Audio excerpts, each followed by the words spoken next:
And if I told you once, I ain't gonna tell you twice or a third time. You see why? You get it? 2, 3. Salute all my real ones.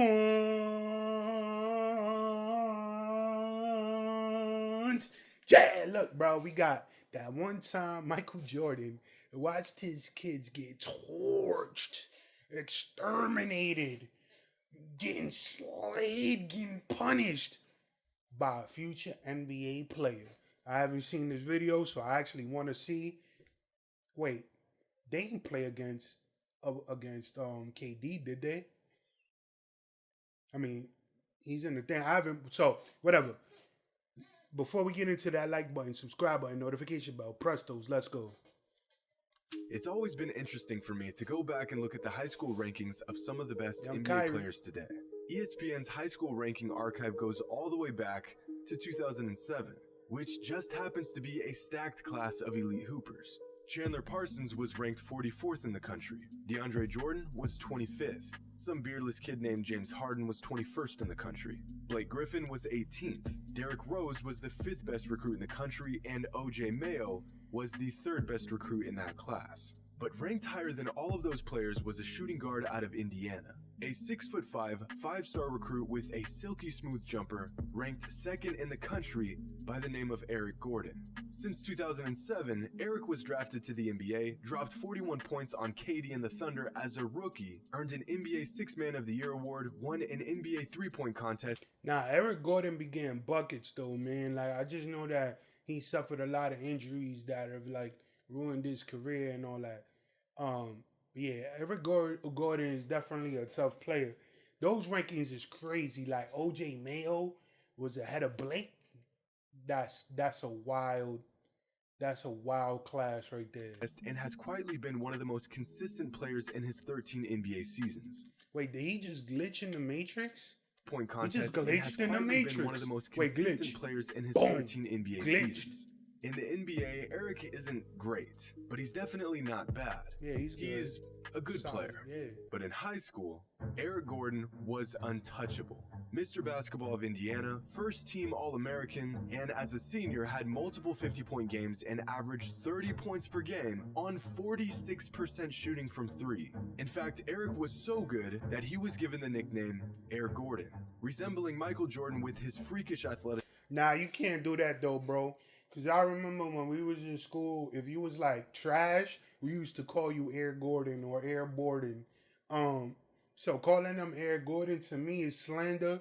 Growing up in New York, like, nah, that's some shit you would say like, oh, he's a bum, Air Gordon. So that's crazy. While wearing the number 23.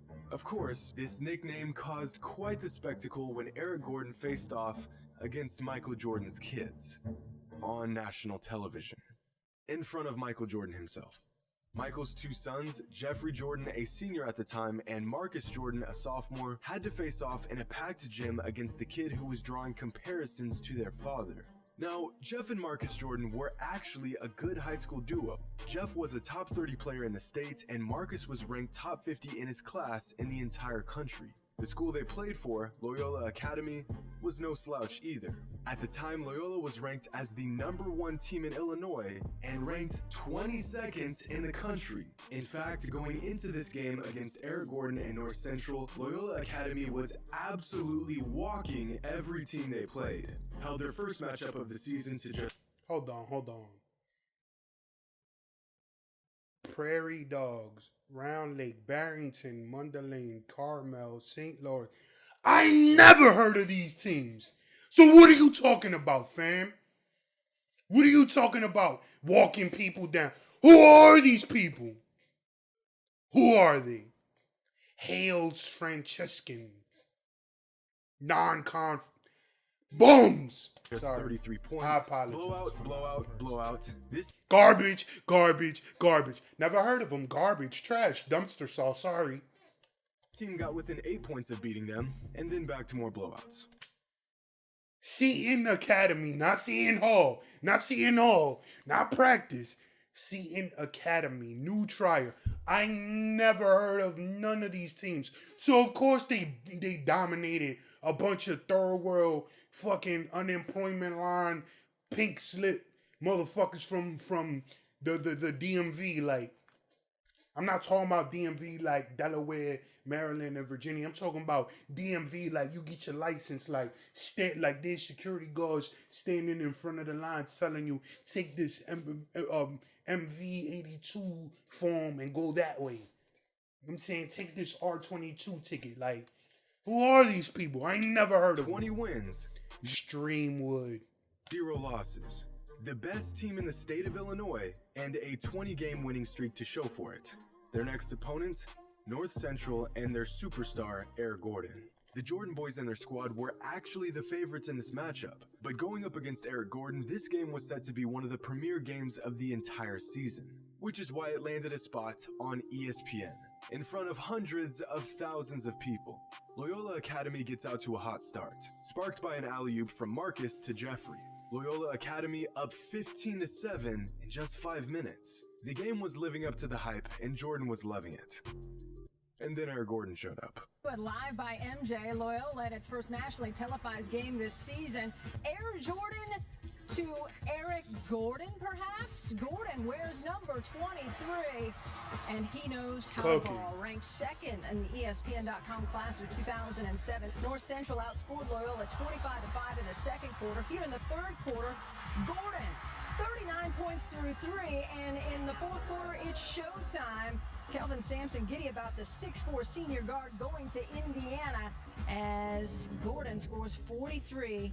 North Central hands Loyola Academy its first loss of the season. In front of Michael Jordan and company, Eric Gordon dropped a career-high 43 points on Michael's Suns, putting up 18 of his team's 20 points in just the first quarter and getting Eric Gordon chance in the process. For the majority of the game, Marcus and Jeff were guarding Gordon. Well, yo, hold on. I just realized he was talking about high school. So, of course, I never heard of them schools because they was high school. But I'ma still stand by my... Nah, I'm joking. I never heard of them. So, I mean, but they're high school. So, I'll take that back. My fault, my G's. tried to But maybe they should do better so I can... Nah, I'm joking. guard Gordon, but I'm not joking. were left helpless as Eric did an uncanny impersonation of their father every time he came down the court. In what some reporters call one of the most electric high school basketball performances ever aired on ESPN, Eric finished his onslaught with a dunk that was special ordered for Michael Jordan in the crowd. But if that wasn't bad enough, because of the hype around Eric Gordon and MJ's kids, this game drew one of the largest viewings of any high school basketball game ever aired on ESPN. Michael's sick, about 2 seconds away from throwing on a jersey, lacing up, and subbing into the game himself. Stop it. Get some help. After the game, Eric was asked what it was like to drop 43 points in front of Michael Jordan. What did it do for you to play in front and then score 43 points? Well, I mean, it was great. I got to show, I was trying to show how good I was. But it was really, I'd rather see my team win more than me scoring or this many points or do that or show fantastic plays. So I'd rather see my team win. And I'd say that Eric both put on a show and helped his team get the win, since North Central beat Loyola. That's a goddamn lie. That's a goddamn lie. He's like, yeah, I cooked them bitch ass niggas. I cooked them. You see, Mike. You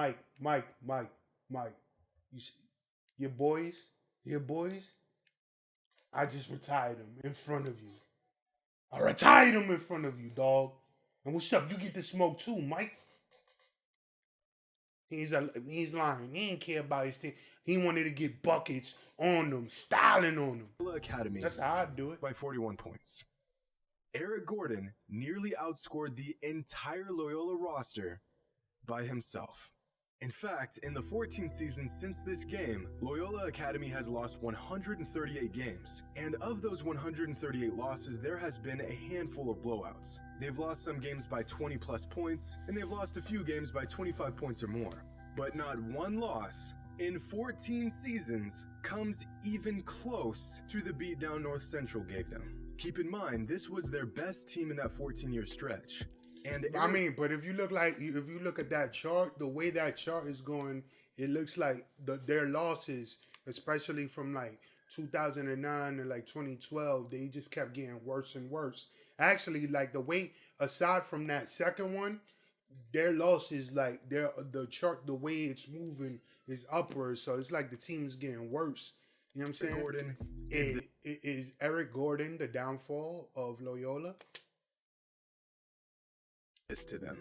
And if that wasn't bad enough, ESPN went out of their way to create this heartless graphic to really drive their point home. Was the 41-point blowout in front of their father not enough for y'all? Was the fact that they had to play the kid who was compared to their father while getting pieced up for 43 not enough for y'all? You just had to assign some new guy in the bowels of ESPN studio to make this graphic? But this Gordon-Jordan saga doesn't end there. In the same post-game interview, Eric Gordon was asked about Michael Jordan's All-American Classic, a game hosted by Jordan Brand to showcase the best high school talent in the country. Eric, yesterday it was released that you was invited to Michael Jordan All-American. Comments on that? Well, I just heard about it the other day. It might have been yesterday, but it'd be great to probably play in it. And I don't really know too much about it, but it's just great to see God been nominated for it. Well, later that season, the Jordan Brand All-American team was announced, featuring the best high school players in the country. Players like Michael Beasley, Blake Griffin, Jeffrey Jordan. I'm sure that... Ew, the slander is real. The shade is real. Nah. That had nothing to do with the last name. Right. Derrick Rose, OJ Mayo, And guess what? Eric Gordon. That same month, these All-Americans played in the Jordan Classic. And take a wild guess at who led their team to a victory as the leading scorer. Jeffrey That's right. Jordan. You can't make this stuff up. The kid who, a couple months earlier, spent 40 minutes torching MJ's kids for 43 points, played in Michael's All-American Classic and led his team to a dub. MJ had to watch this kid get busy not once, but twice in the same season. The first time against his own kids on ESPN, and the second in his very own game. So if this has taught us anything, it's that you can't mess with Michael Jordan. Is that Michael Jordan can't have sons and let them play basketball because they'll never be as good as their dad. And get away with it. But you can drop 43 on his kids on national television, still get invited to his All-American game, and live to tell the tale. Hope you all enjoyed, and as always... It's a goddamn shame. If I'm Michael Jordan's kids, I'd be like, yo, dog, I'm not playing ball. I'm not doing that, bro. Mike played basketball and baseball. I'm always be compared to that. All right, cool. So what's the next obvious thing that I could do to separate myself from Michael Jordan? Curling. You know the thing where they got the brooms on the ice and it's an Olympic sport. I'm doing curling, dog. If I'm Marcus or Jeff, I'm curling. I'm curling and I'm curling. Yeah. The fuck playing ball. You know what I'm saying? Whatever you do, you're gonna fail. Like, you know what I'm saying? Shout out to Eric Gordon for giving them buckets, piecing them up easily. Let me know what y'all thought of this video. How y'all feel about Eric Gordon dominating Michael Jordan's you know what I'm saying, offspring. And yeah, man, my name is Rain. Catch you on the flip side. OCP salutes. Dab on him.